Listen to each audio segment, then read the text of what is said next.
စီမီဒီနေ့မျက်နှာလေးမကောင်းပါလားဘာဖြစ်လို့လဲ ဟုတ်တယ်တကယ်ချင်းကအိမ်မှာငါးပြင်နေမကောင်းအောင်လေ ဩ အေးစီးကန်းနေရလဲပြနေတာပတ်စံနေကုန်နေဟာ နားလဲပါဟာ fighting နော်တကယ်ချင်း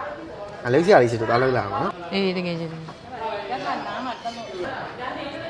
မင်္ဂလာပါကိုဟုတ်ကဲ့ မင်္ဂလာပါညီ ဟုတ်ကဲ့ကို အခုချားဝဲလက်စွပ်လေး အာဟုတ်ချားဝဲလက်စွပ်လေးနော်ကိုနော်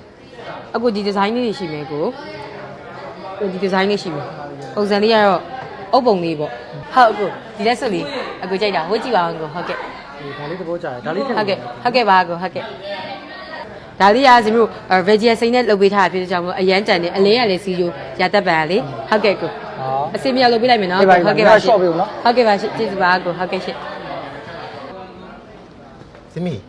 ဒီမနက်ကမျက်နှာနဲ့အခုမျက်နှာနဲ့မတူတော့ပါလား ။အော်ငါတို့ကဝန်ထမ်းနေလေဝန်ထမ်းဆိုတော့ငါတို့ထမင်းရှင်ငါတို့ရဲ့ customer တွေကိုငါတို့ကစားပေးအပြည့်အဝပေးရမယ်။ငါတို့မိသားစုကိစ္စအိမ်ကိစ္စကတော့အခြားပေါ့။အခြားအချိန်တွေမှာလည်းဝမ်းနေလို့ရပါပဲလေ။ငွေချင်းငါတို့ကအလုံးနဲ့ personal ကိုခွဲခြားရမယ်လေတကယ်ချင်း။